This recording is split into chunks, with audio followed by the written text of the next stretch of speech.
It's an exciting thing to watch. It's also scary for all the politicians involved because they gain and lose power so quickly. They hear that the Chinese American community is doing X. You normally think that it's trying to do something to serve its own interests rather than trying to do something that is for the collective good.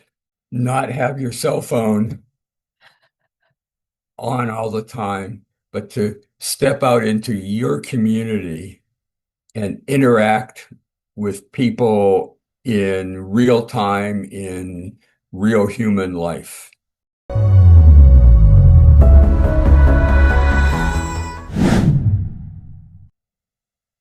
John Aldrich 是美国杜克大学政治学教授，美国政治学界最具影响力的学者之一。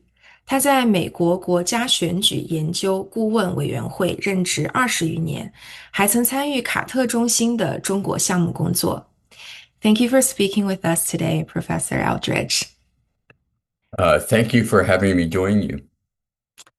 First, can you tell us a little bit about yourself? I understand that over the years of studying political science, what have been the main focuses of your research?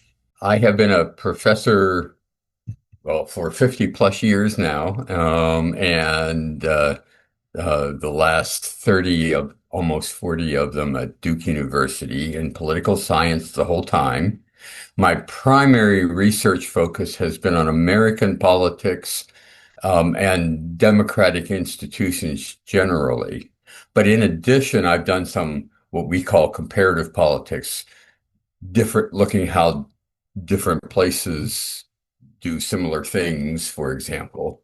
And one of the good fortunes that I had was to be a part of the Jimmy Carter Center's election project, including in China. So I have some experience with China, mainland China itself, the People's Republic. But most of the time I spend dealing with elections, Congress, legislative politics, the institutions of democracy. Now the midterms are coming up in the US. Why are they so important, and what impact they have for US politics? Right.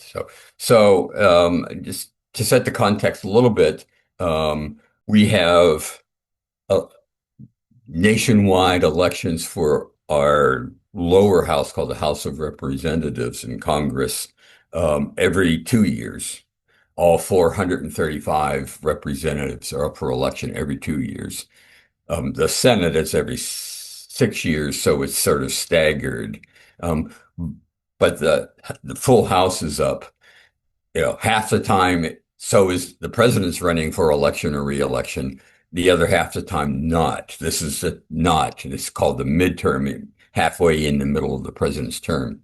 That's point one. Point two is we're in a historically not quite unique, but close to unique set of circumstances in how close the balance of power is between our two leading parties, the Democrats and the Republicans.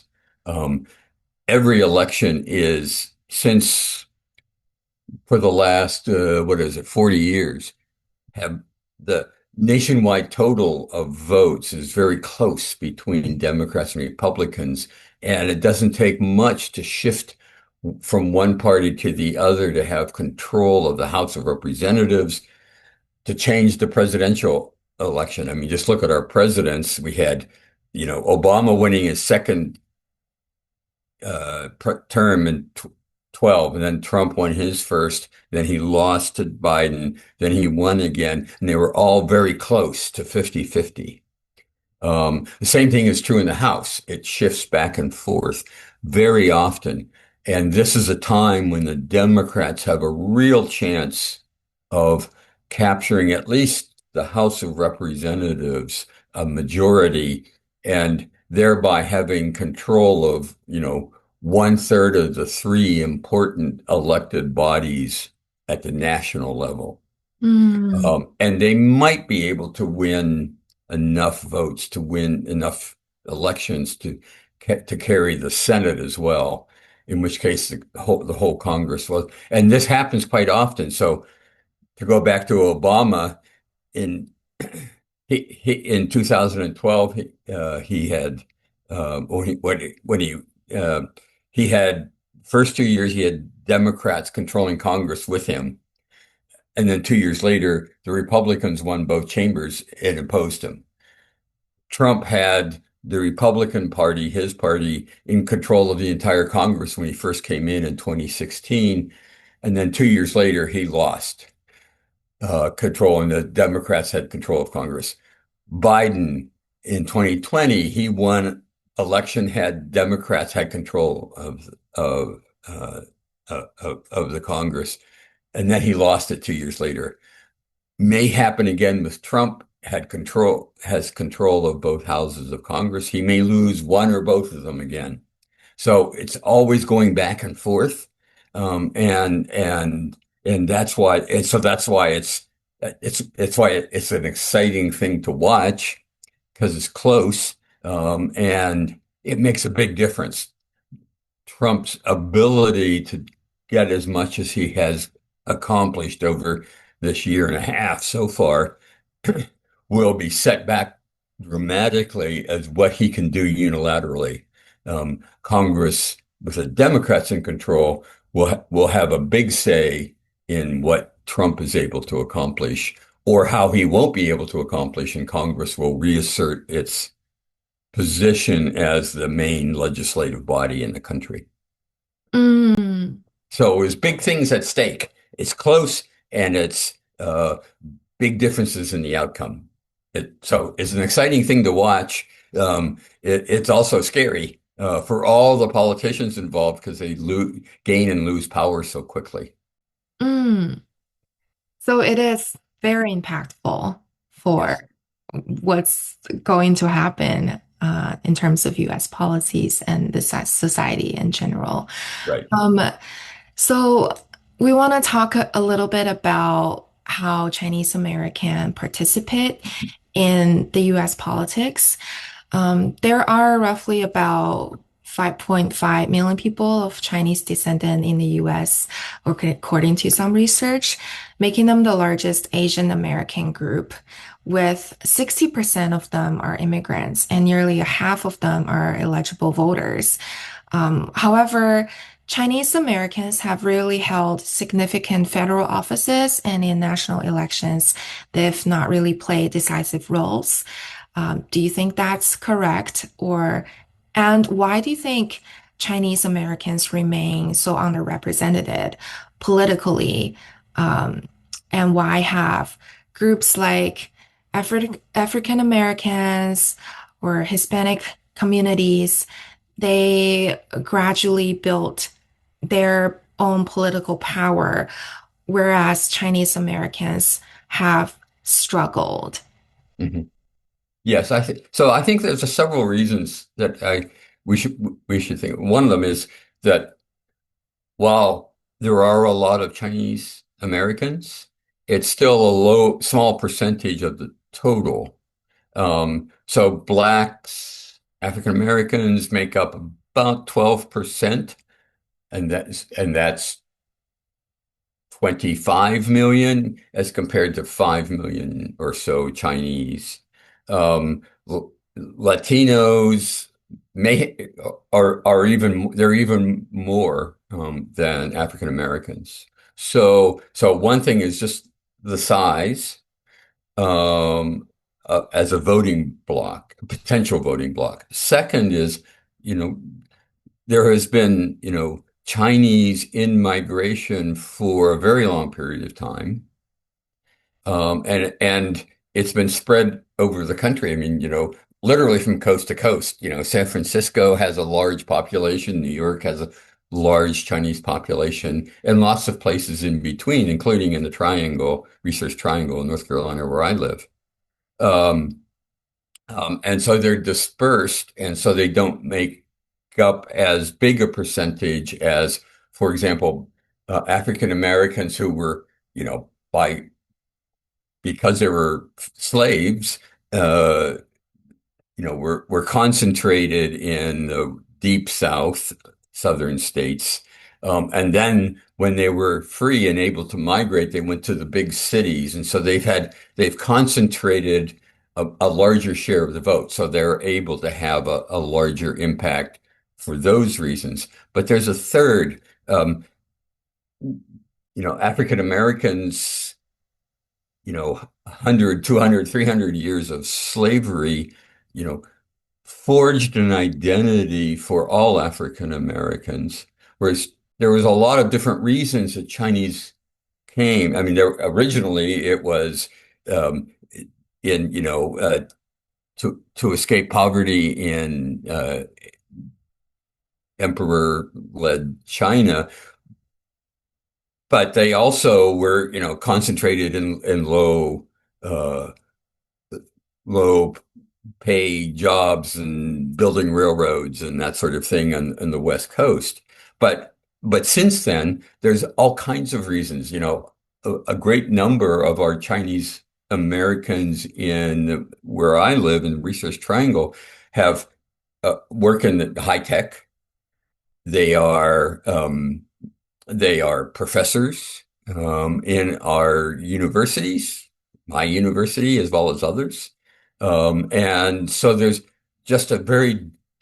isn't that same unifying thing there was for African Americans and indeed for Hispanics having much the same kind of thing. Or 100 years ago, well, 200 years, 150 years ago, when the Irish came, they came because of the potato famine. So they were a large number of them, 1 million or so, came more or less at the same time and for the same reason, and were had a bond that forged an identity for them that is, it's not that there's nothing unifying Chinese Americans, but it's not anything as severe as slavery or, famine or, whatever. And so it's been harder to find a common identity that leads itself to common political cause.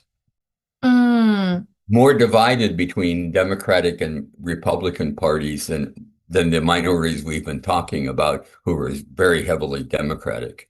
So it's another reason is their vote is dispersed over different kinds of candidates. So even within the Chinese American community, there is a lot of diversity, as you have just mentioned. There are people from mainland China, from Taiwan, from Hong Kong, with different regional backgrounds, ideologies, and even attitudes toward the Chinese government. So how cohesive is the community politically, as you were just discussing? Is it realistic to expect some common political interests to emerge? And if not, does that mean that Chinese American votes are inevitably dispersed and their collective political influences limited? So so I think I think that you're right in suggesting that it's likely to be limited as a block of support, electing candidates of their own. Rather, there are very many important roles that Chinese public as well as Chinese, leading Chinese figures can play. I mean, obviously they can enter politics, and we have some, one of the leaders in the North Carolina Democratic Party's House of Representatives Legislative Assembly is a Chinese American.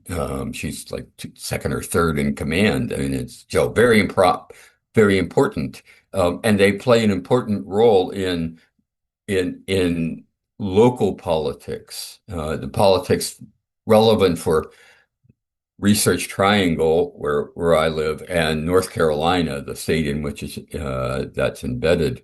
And that's a future because they're the people who are together have a closer to common interest because they have similar circumstances.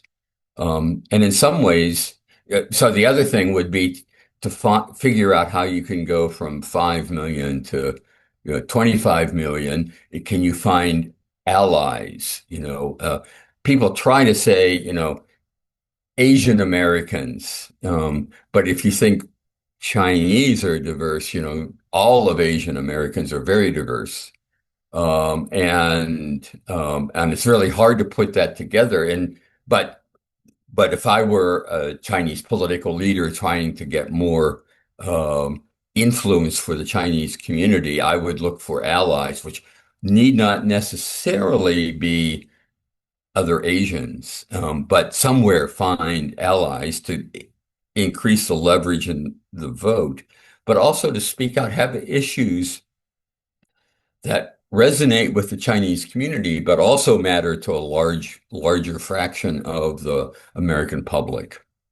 Mm, Those are the kind of things you have to do. So it wouldn't be promoting pure Chinese mm. interests, but it would be but it would be Chinese leading a coalition that serves the interest of a lot of people, including Chinese Americans. The broader perspective, from the broader perspective of US politics, Asian Americans are often treated as like a single group.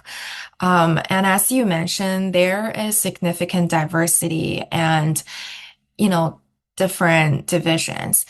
Does the concept then of an Asian American voter make sense politically in today's US politics?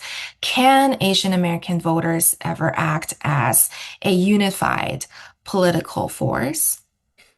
I mean, it is in principle possible, and I've had the good fortune to have some time with the Asian Chinese community, but that's included, people who are also Filipino, but so one possibility we have a very large Indian American community also, and like the Chinese community, it's a highly educated, working in technology. So there is the potential for an economic basis for working together. The political background of India and China is not conducive to allying. And in some respects, it would be the way it's most likely to have a unified coalition of Asian Americans is when Asian residents of the United States are discriminated against, and you don't want to have a negative reason to unify. You want to have a positive, constructive platform to go forward with. There is serious concern that things could turn negative. Currently at war in a different part of the world makes it, has released some of the pressure that white Americans were beginning to assert on Asians of all types. And so it's nice. So it's nicer when it's not that, but that is the typical unifying force. Is when something bad happens, it's easier to put together than when you're trying to decide what is good for these people. Like when you mentioned how African American Black communities formed historically was also coming out of slavery, that they found the identity for independence in a way. Yeah. Yeah. And that persisted so long. I mean, when I moved here there in the 1980s was just the ending of what were called Jim Crow laws that discriminated against Blacks in the South. And that's a long time from, almost the whole history of the United States. They've been discriminated against in, serious, costly ways. And while that made them unify, you would rather not have to live through that to have have the Mhm. basis of a coalition. Mhm.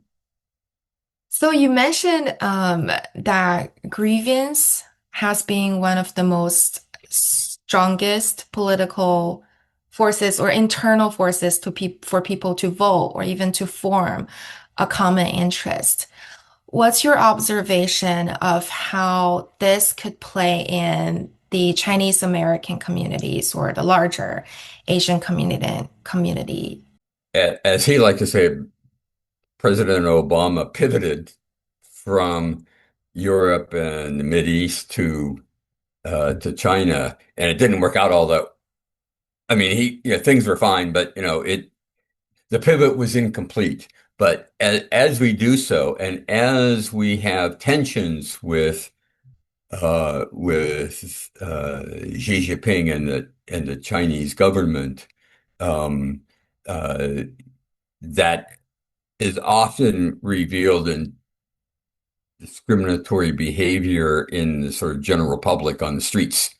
Um, um, and if it's white Americans discriminating against, it will be discriminating against Asian Americans because they won't distinguish, Taiwanese certainly, but Filipino, Indian, Sri Lankans, they're not going to discriminate. They're not going to be distinguished very well, and so all will be discriminated against. And we hope that's not the case.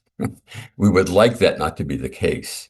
So what I would think would be the superior um, um, strategy for trying to put together would be ways in which the Chinese American community could assist in trying to find cooperative strategies together for these two powerful nations, how to live together in relative peace and as close to harmony as we could get. I don't want to exaggerate the potential for success, but it would be most helpful for America as a whole if that could, and the world, if that happens. And Taiwan's going to have some problems. We haven't even mentioned Japanese or Koreans who also were significant Asian American groups in the United States. Uh, you know, and there's going to be enough tensions among them in the United States because there's tensions among the nations from which they emigrated or their families emigrated. That it's difficult to negotiate all of that. And it requires inspired leadership to succeed at that. Mm. So in the 2024 presidential election, there's a rightward shift nationwide due to frustration towards inflation, crimes, immigration.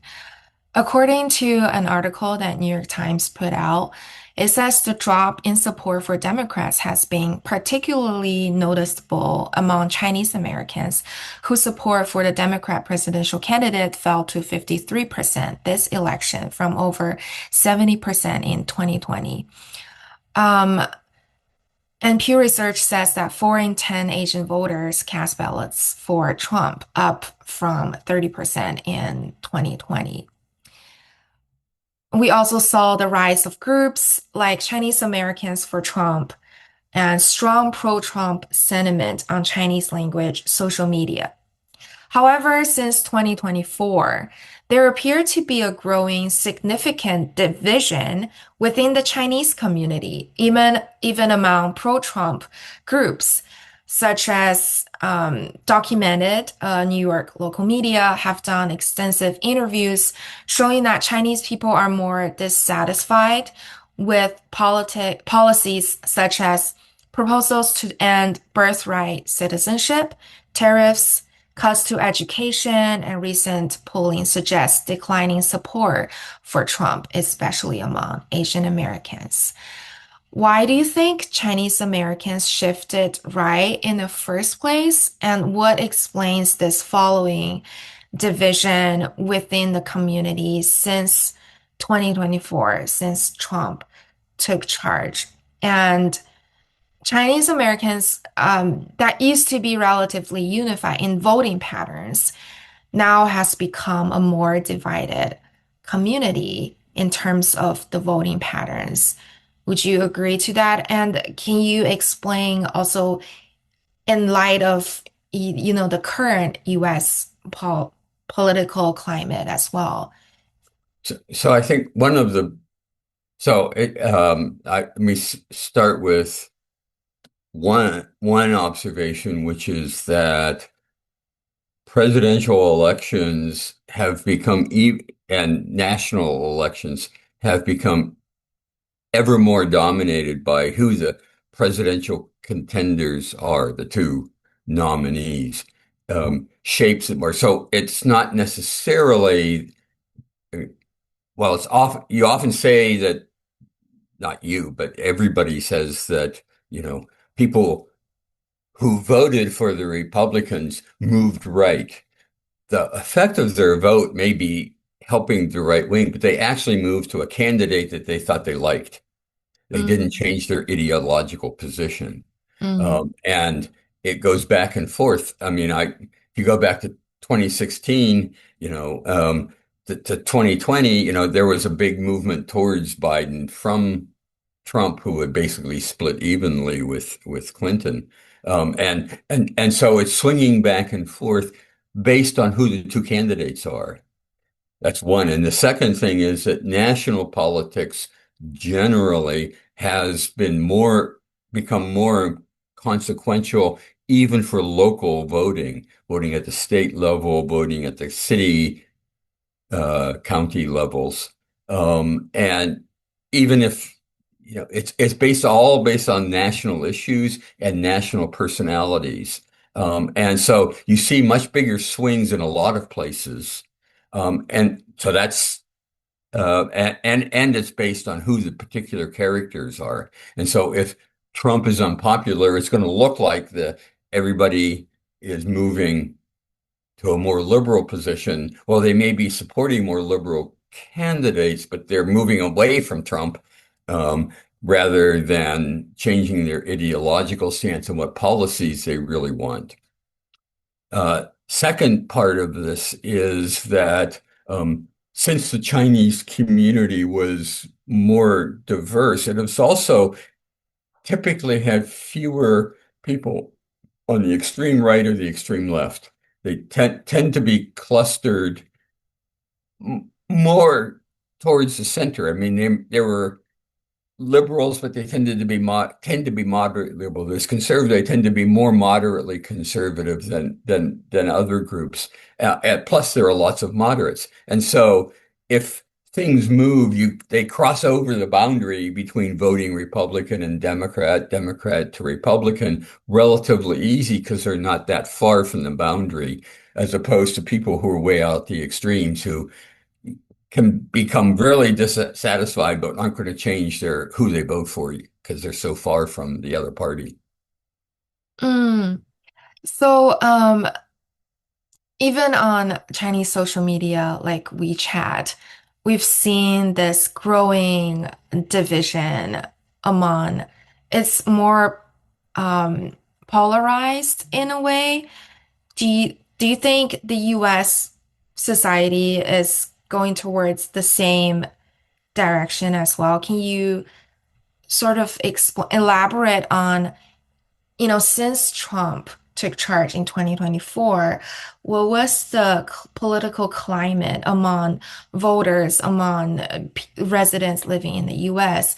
And what we've seen is in Chinese communities, though we've been moderate, but there is this growing division. It's like debates you can very easily find on social medias. There's strong pro-Trump sentiment.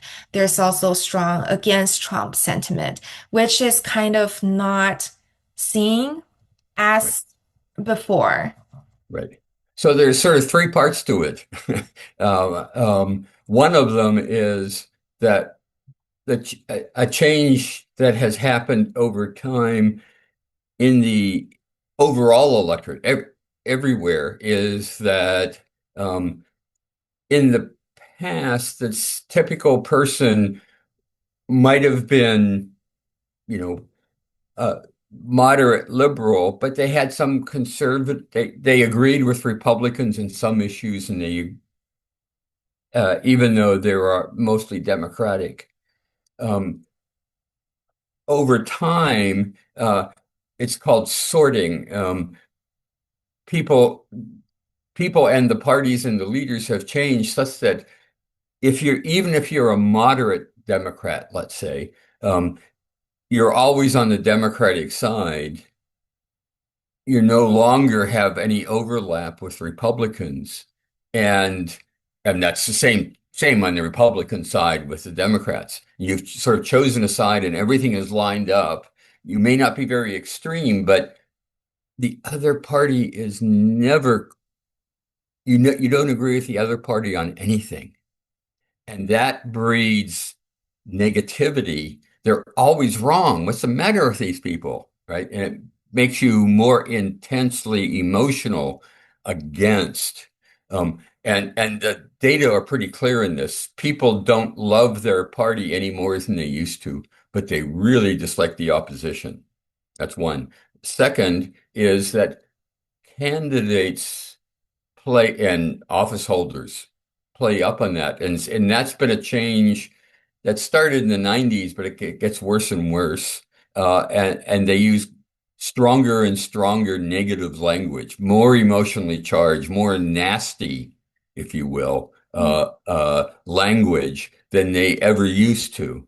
I mean, you used to hear debates in Congress. They'd always start off with, the honorable representative from the other side said this. I disagree with him. And now they're calling them names and, the jerkhead I can't use that language on this that they use. And that has sullied the environment generally. And it angers when you're called nasty names, it angers you. So that adds to it. And then social media multiplies it. And that's a 21st century thing. It wasn't true in the 20th century. And of course it's accelerated its spread and the commonness with which most people use it.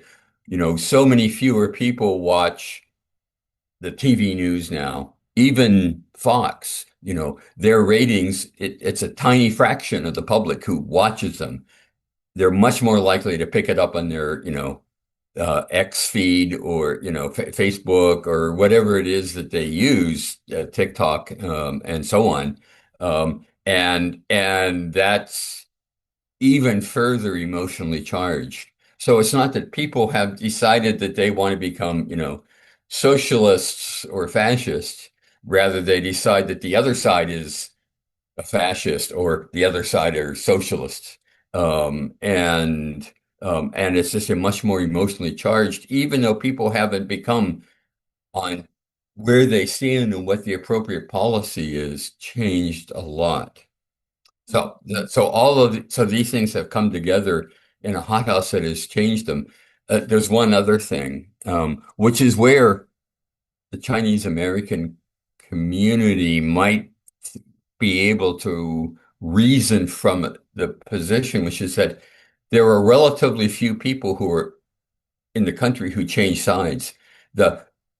As I said, the House keeps changing which majority it is because both sides have about the same number of seats, but a huge number of those seats are not competitive. It's only a small number that change side.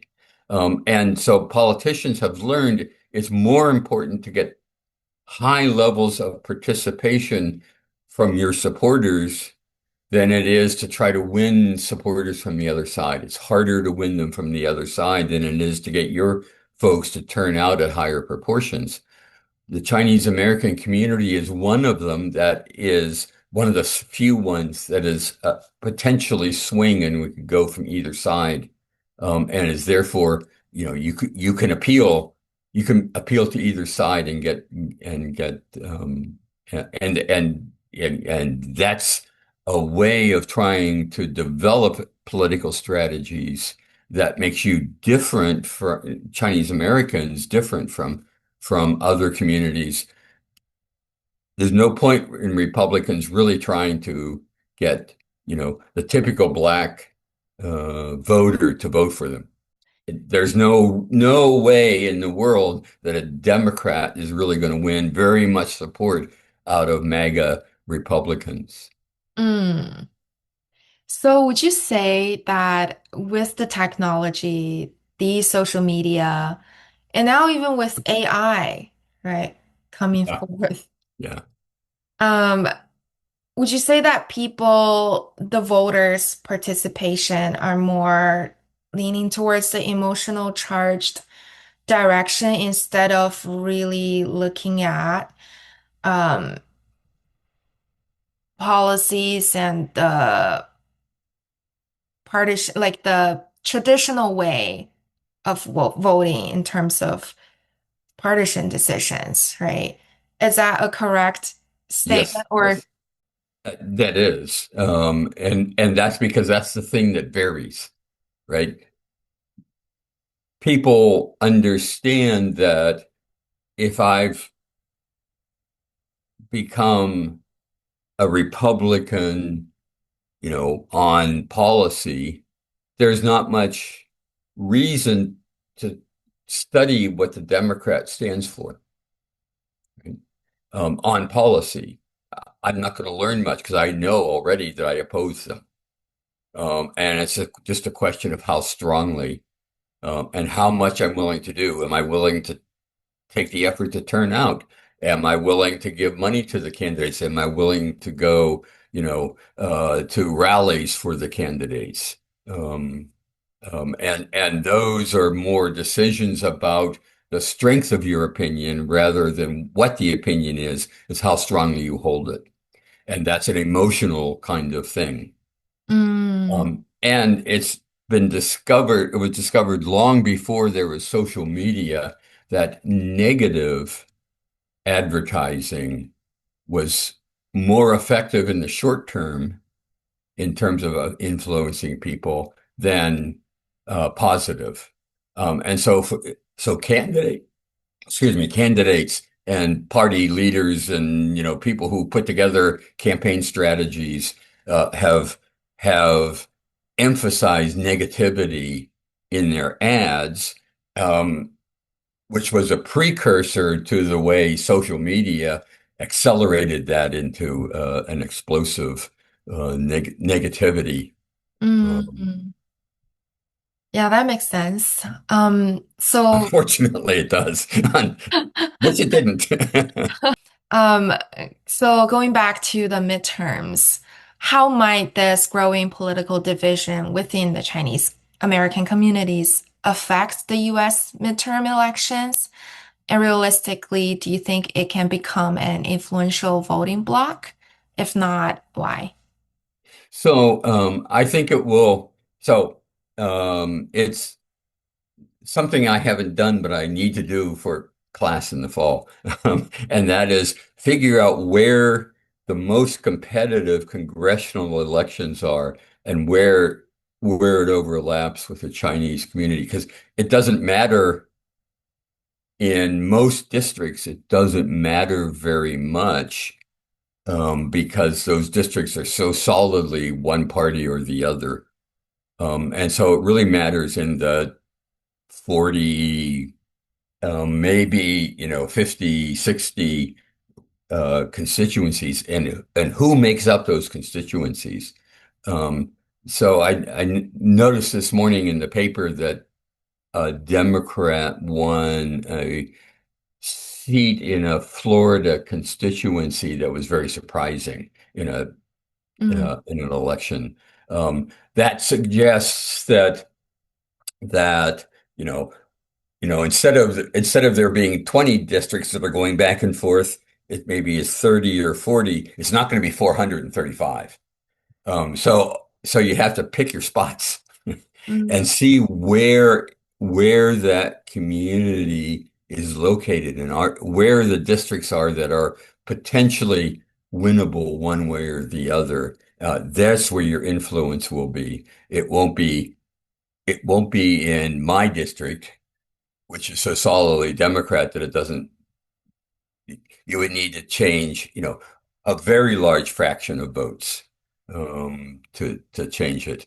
Or if you went 40 miles from here into the rural country, it's so Republican that there's not a chance that no matter how many Chinese Americans are there, they can't make a difference.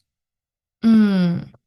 So one of the strategies you suggest would be pick your spots and be.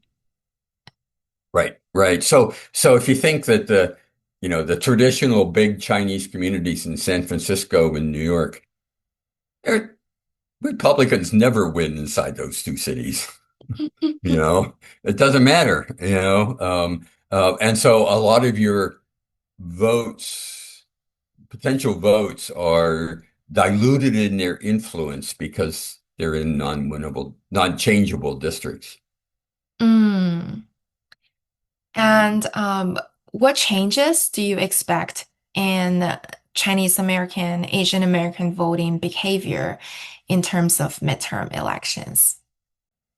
Given the relatively highly educated Chinese American community, they'll have an impact slightly larger than they would otherwise because they're much more likely to be relatively high turnout. I mean, our turnout in midterm elections, is usually in the 40 to 50% of eligible voters. And if the Chinese American community votes at 60%, that's a much higher turnout. So you're going to be a bigger part of the electorate that way. The level of things that are happening right now in the United States is so high that it may be a high turnout election, just because people are so concerned about the direction the country's going. And if that's the case, everybody will be influential, or which is to say, nobody will be. It will look like a public opinion poll, which is really bad at picking out voters, but is really good at getting what public opinion is. And so it really depends on how everybody else acts, but participation and willingness, for example, to help out in nearby constituencies that maybe are competitive, even if you're not going to be able to vote in it. Go help them stuff envelopes, 10 rallies and that sort of thing would be the way to have a bigger influence. There seems to be lower voter turnout among Chinese Americans. Do you think that's true? And why do you think that is? It's the usual things that make a difference in turnout. The degree of, education, middle class, upper middle class, and that sort of thing is one set of important factors. A second set of important factors is feeling like there's a lot at stake for what you believe in. And so if attention is diverted to Iran, the Ukraine, rather than to matters that make a difference to the Chinese community, that would tend to lower turnout. The third, and really the thing that makes a difference from one midterm to the next, is how strong the campaigns are, how well organized, how much effort they spend in trying to increase awareness of the campaign and turning out their supporters. That's the big difference. If you look at midterm elections, especially because there is overall lower turnout, if you can make a a difference in your turnout, as the shifting in midterm elections is usually a much better success rate of the campaign strategies of the out party becoming to make it the in party. And that's the biggest effect. And so you need to have a foot in the campaign to make sure your voice is reflected in the campaign strategies of the parties and their candidates. So we've talked about, grievance as one of the strongest forces nowadays, driving political mobilization. Do you see this kind of mobilization already happening in the Chinese American or Asian American communities? And what issues today could actually motivate Asian Americans, Chinese Americans voters to turn out in today's landscape?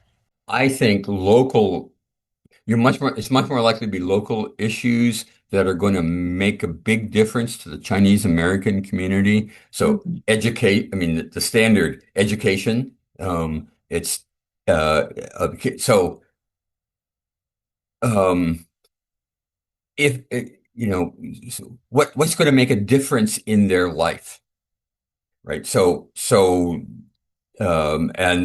the kid and your children. I mean, and indeed, the children is a very important source of voting at the local.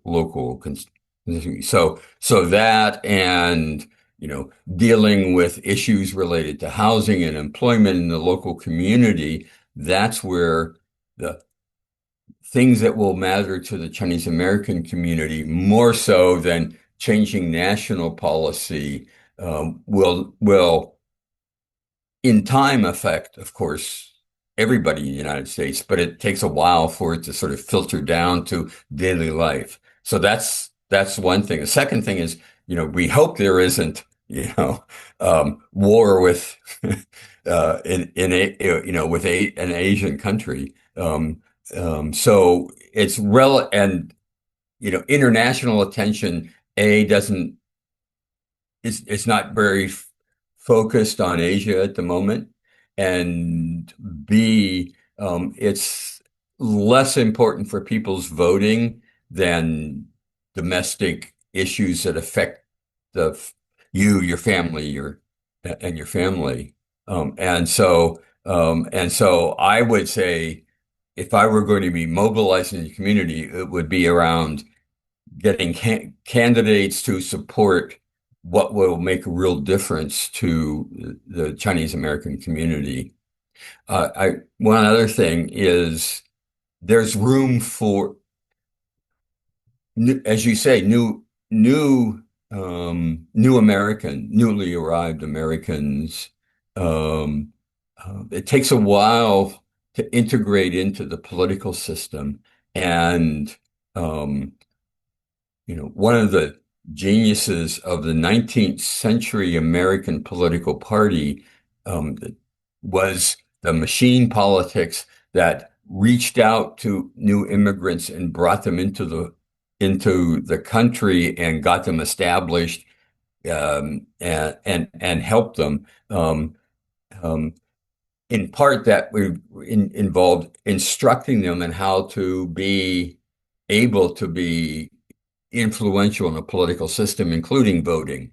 And that's something the Chinese American community can do for itself, right? So longer term residents can help new voters, whether they're just turning 18 or whether they're just becoming eligible voters, to understand the importance of it and how to register, how to vote, how to pick candidates and all that sort of thing. Yes, The parties aren't doing that nearly as much as they used to. The communities could make up for it themselves. And indeed, that was sort of the thing about the civil rights movement. One aspect of it was getting the African American community deeply involved into the political system. And it was, training themselves. They had literal training of people to work with the local community to get people registered and turned out and all that stuff. Mm, that makes Chinese American community could do that mm, and does some, but accelerate the amount of it. so on a more local level to start. For those who are not eligible voters yet, who are residents, immigrants, who cannot vote, there's a big portion of Chinese descendants, Chinese people living in the US as well.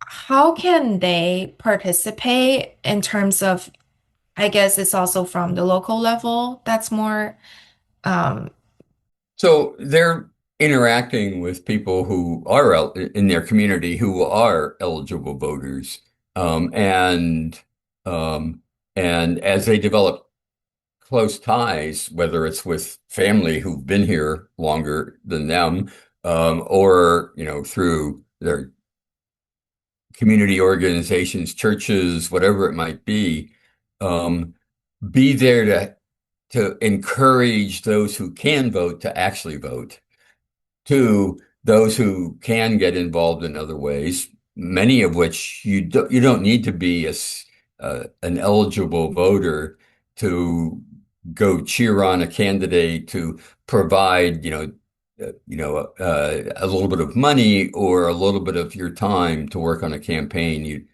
So you can do everything except vote. Um, um, and that it really only needs to be at a low level. If everybody does it, if lots of people do it in your community, it adds up and is more than the sum of its parts if you get enough people involved. for the midterm, what do you think will happen? What's your prediction of where would the public opinion shift? Also, we mentioned the divisions among the Chinese American communities. I'm curious what your observation in terms of how this midterm will turn out.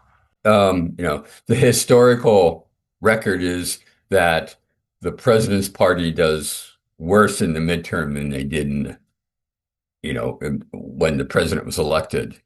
And so that would mean that would help the Democrats.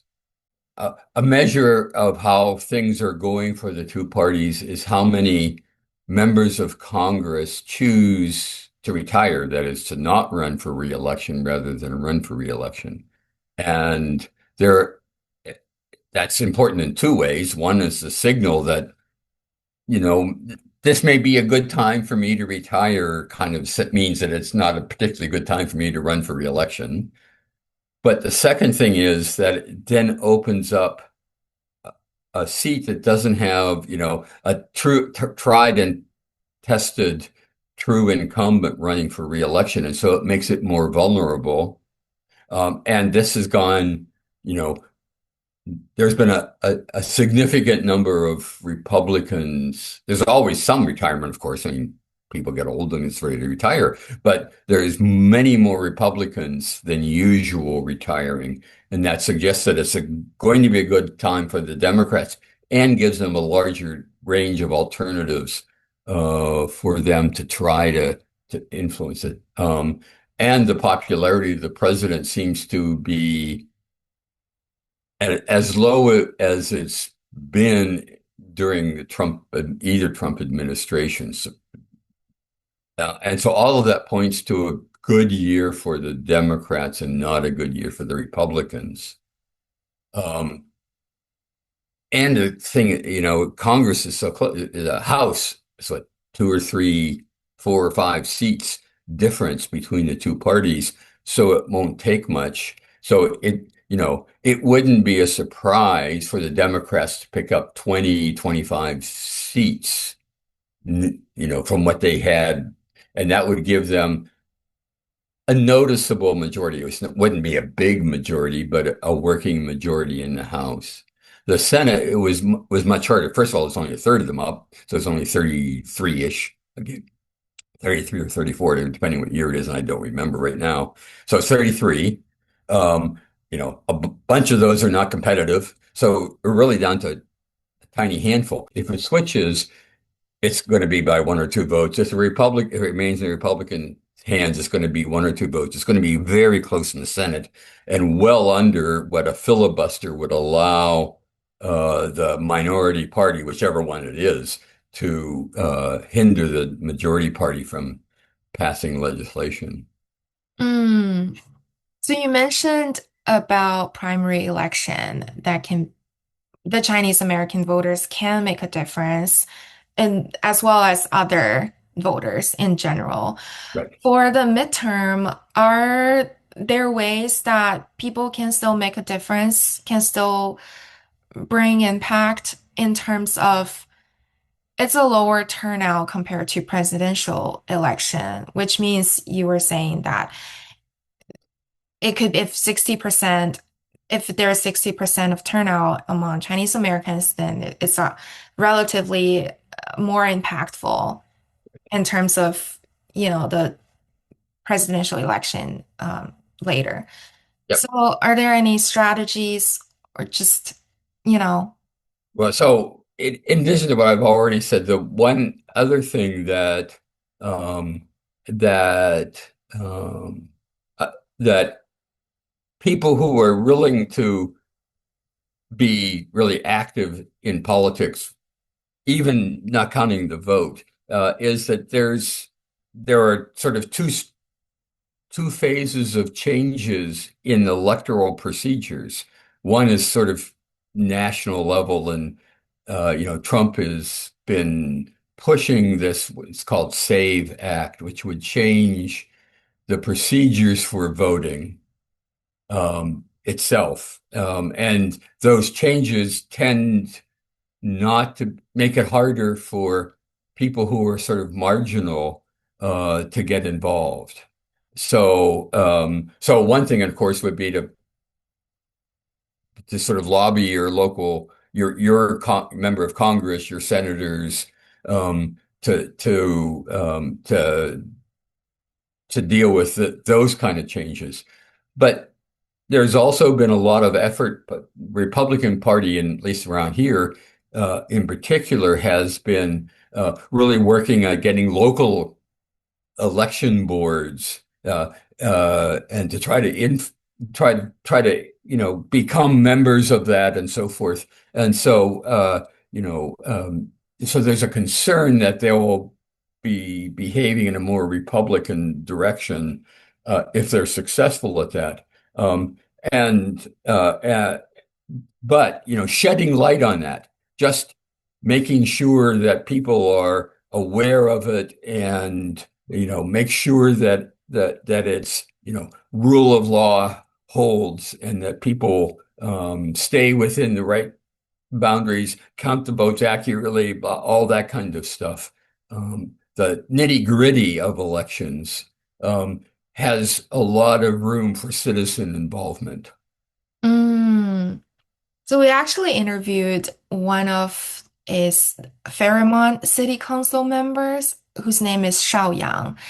He is currently running for the California State Assembly, and he mentioned, as someone who's been in the political system for a long time, that Chinese American politicians are often overlooked in the US and face prejudice and discrimination when participating in politics. So this is my summarize from that chunk of this interview, but he said, quote, Chinese or Asian Americans have never been seen by the mainstream of society as a group that benefits the broader community. What's your view on it, and how do you view this particular challenge of bias, discrimination, and lack of recognition for Chinese American politicians, Yeah. if there are? Yeah, so that's interesting. I hadn't thought of putting it quite that way. And it sounds right to me that the larger community doesn't doesn't think of, a Chinese American is the kind of person we should have right now to help the whole society. I don't know how you accomplish that, but it's a very good point. And Why you do know, you think that? Or why uh, do they think that? um, the salience of the Chinese American community in most of the U.S. is relatively low. And it's not that it's not necessary. It doesn't even need overt discrimination. It's just that people don't think they hear that the Chinese American community is doing X, and when you hear it that way, you normally think that it's trying to do something to serve its own interests rather than trying to do something that is for the collective good. And so it's difficult, but it's a way that the leadership of the Chinese American community, political community, be able to present itself. One of the reasons that again, going back to the civil rights movement, was successful was that it was led by ministers, um, a very high proportion of the leadership were religious leaders, and that signals that they're thinking of in religious terms, and they're thereby helping all people, rather than only helping themselves. And it's harder to do that, as you're an engineer in Research Triangle Park. It doesn't signal the same thing. So it takes active effort by the political leadership to try to get that message across. It's very difficult to do it. But Mm. it especially in a place, I mean, California has such a large number of minorities. They're used to minorities. And of course, they had to have a big Chinese American population. So it's a little bit easier for them because they have more salience in their community. I would imagine if you walked around the streets of Durham or Raleigh and talked about the Chinese American community, people would look at you like, oh, oh yeah, we probably do have one. It's not salient. And so to become a salient set of figures who are talking about, how to make Durham or Raleigh or the Triangle or North Carolina better, would be a strategy that's hard to pursue, but possible. That kind of goes back to when we discuss now that it still seems very dispersed, Right. just Right. within the community itself. So what are potential paths forward to increase Chinese American political participation? I also have a follow-up question with the previous discussion is that do you think focusing on one group's interest without bringing impact or help to the broader community in the mainstream society, is this the same with other minority or other ethnic groups in terms of political participation as well? Yes. Yes. Yeah, it's you face tension between doing something that galvanizes support among your own group that you're trying to in this case Chinese Americans, and not being threatening. So if you were saying, oh, we need to make sure something about jobs that will really help the Chinese American community, others might say, oh, you're taking jobs from us. Mm. And so it's ever a pull and a push in different directions. So it takes, real um, care, insight, sensitivity to be able to do both simultaneously.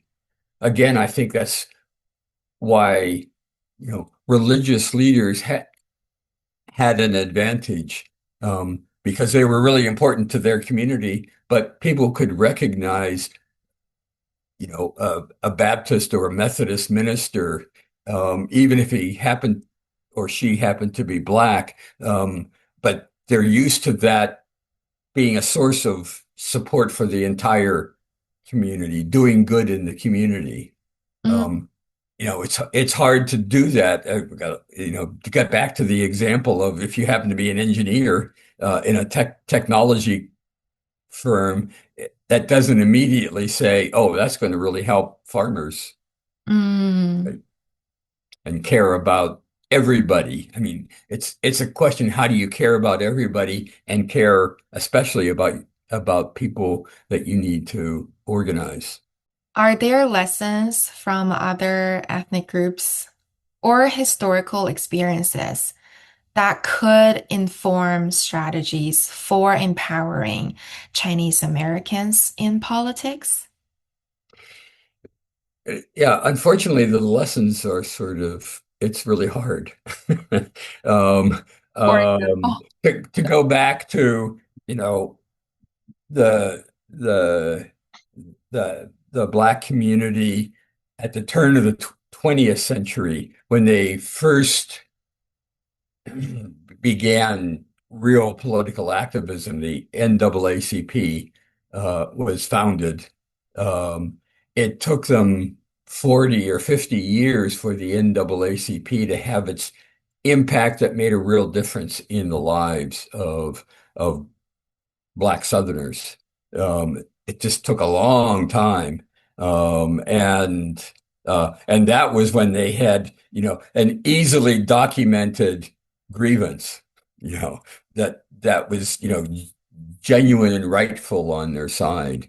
Um, if you're fighting over how to allocate a budget, it's a lot less, it's a lot more difficult. So the lesson is you shouldn't expect instant return on your effort. Mm, You're building for the future. If you never try, you'll never succeed. You're probably not going to succeed immediately. You need to keep pushing, pushing, pushing. And, in the fullness of time, your successors as leaders of the community, can imagine having an impact. mm. It's a very, it's not a wildly optimistic, we see the light, it's a every it's the lesson of democracy generally. It needs to be fought for all the time. Every generation needs to work on it, and that includes minority communities as well as majority communities. Yeah, so you mentioned you had some experience working with China. What was that like? Can you describe what was your work with China like? Yes, in uh, our President Jimmy Carter has been running an election observation program for a very long time, and it's one of the best in the world for going in and neutrally observing to make sure the rules are followed. Because of his ties to China, being the president who regularized diplomatic relations, for example. He was asked to help the Chinese rural village election project in the 1980s, I guess it started. And I was fortunate enough to be asked to be a part of that. And so we would go to particularly rural China in Fujian province, and well, all over mostly the but in rural China for the most part, and then later on in urban neighborhoods, helping design electoral institutions and implement them. Unlike the regular part, this was really designed to help China achieve its ends. The first time I went to China was actually in 1988, but Mm. as a tourist. My wife is an artist and was studying Chinese art, and her instructors told her that she should go to China as soon as possible because it was changing so rapidly to see what it was like then. And it was later. So that was a pure tourist and remarkably enjoyable time. But it was in the 1990s that I first went with the Carter Center. I've been maybe 6 times Mm. with them or other groups involved in some of the reforms that China was putting in the Chinese, and so got to watch the evolution of, how Shanghai would often be flying into Shanghai, go off into the rural areas, and then out through Beijing, and just watch how the skyline of Shanghai exploded into, this remarkably beautiful city that it is now. Mm. So you mentioned you were helping with the rural election. Can you elaborate on that? What was it like during that time, and what is it different now, right? Yes, it's very different now. This was really Hu Jintao helping the transition from what had been under the Mao leadership, the rural village commune farming system, agricultural system. And one of the ideas was that the villagers would take control of at least a portion of their own fate and have local elections to city or village council. And so we came in, and there were brand new things to the Chinese people, and help them sort of think about it, and make a transition where they had some degree of control. And we would go and we would help them design the institution, and then we come back a year or two later when they were actually holding the elections, and we'd observe and make sure see how they were running, and then we would make some final suggestions and submit it to the Ministry of Civil Affairs. And so we got to observe these elections, and sometimes we watched, the favored candidate, perhaps the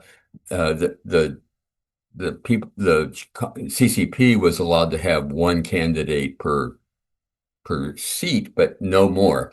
But they had to be contended elections, and sometimes, obviously, many times the Communist Party's candidate won, but sometimes they didn't. And watching the people say, "Oh, we could actually do something that we didn't expect," was very moving, actually. So, in terms of the election situation in rural China, do you think that can still happen today, or is it still happening today in some parts? I think that under the leadership of Xi Jinping, they've moved on to a different sets of rules. I'm not 100% certain that the rural places have completely been eliminated from elections, but I'm pretty sure that we also developed electoral routines to be used in city neighborhoods, and I think those have been they were implemented, and then they have, I think, been removed and use a different method for doing the politics of the cities. Mm. And what would you say is the biggest difference in terms of observing this little part of election happening in China versus your main focus in research as of the partisan, like US politics? Oh yeah, yeah, yeah. So yeah, the in China it was giving the first sense of the people having real control, not just over themselves, because they were being given land rather than having the collective farm. They were being given they were being given access to land until they could have their own crops and have some control over their own economic circumstances. But here they were having some control over their political circumstances. This was the new development that made people more integrated into the full society again after the disruption of the Cultural Revolution and all that stuff. So, but that basically got them to the point where America was 250 years ago when we had our revolution. People had voted, as I also study American history, political history, and people voted before, even under the British monarchy. But Britain controlled the big stuff, right? And that was vaguely analogous to the way China was at the turn of the 21st century. But our revolution was to have us have full control, and to have, in the words of our founding father, James Madison, all power flows directly or indirectly from the great body of the people. And so the people control the government, not the king, not a distant parliament across the ocean. What is the first step people can take in terms of being empowered by democracy against all the challenges we've discussed, all the challenges out there, all the odds? Just for an average Chinese person in the States, what is one step? So I would say the first step is to not have your cell phone on all the time, but to step out into your community and interact with people in real time, in real human life. This is the way we build the value of community and make it important to us. And it's rooted in the local area, which is where you're going to have the first set of political impacts, rather than, somebody from Alaska is on my feed and somebody from Florida and somebody from Maine, where I can feel good or bad about or interact with them, but I can't change the political consequences. There's no political consequences for our actions. To go into the community. Yes. Start And work together. Yeah, see if there is a together that we can find to work with. Well, thank you so much for speaking with me today. It was a really, really good conversation. I hope I didn't tire you out. Not too much. No, fine. Thanks. Thank you very much. I hope that there's something of value that your viewers, your people who follow you will find of some interest to them. Hopefully, can help have been done some good that way. Yeah. I like to think that maybe, but I hope so. It's certainly helpful. Yeah, even to me personally. Good. I think.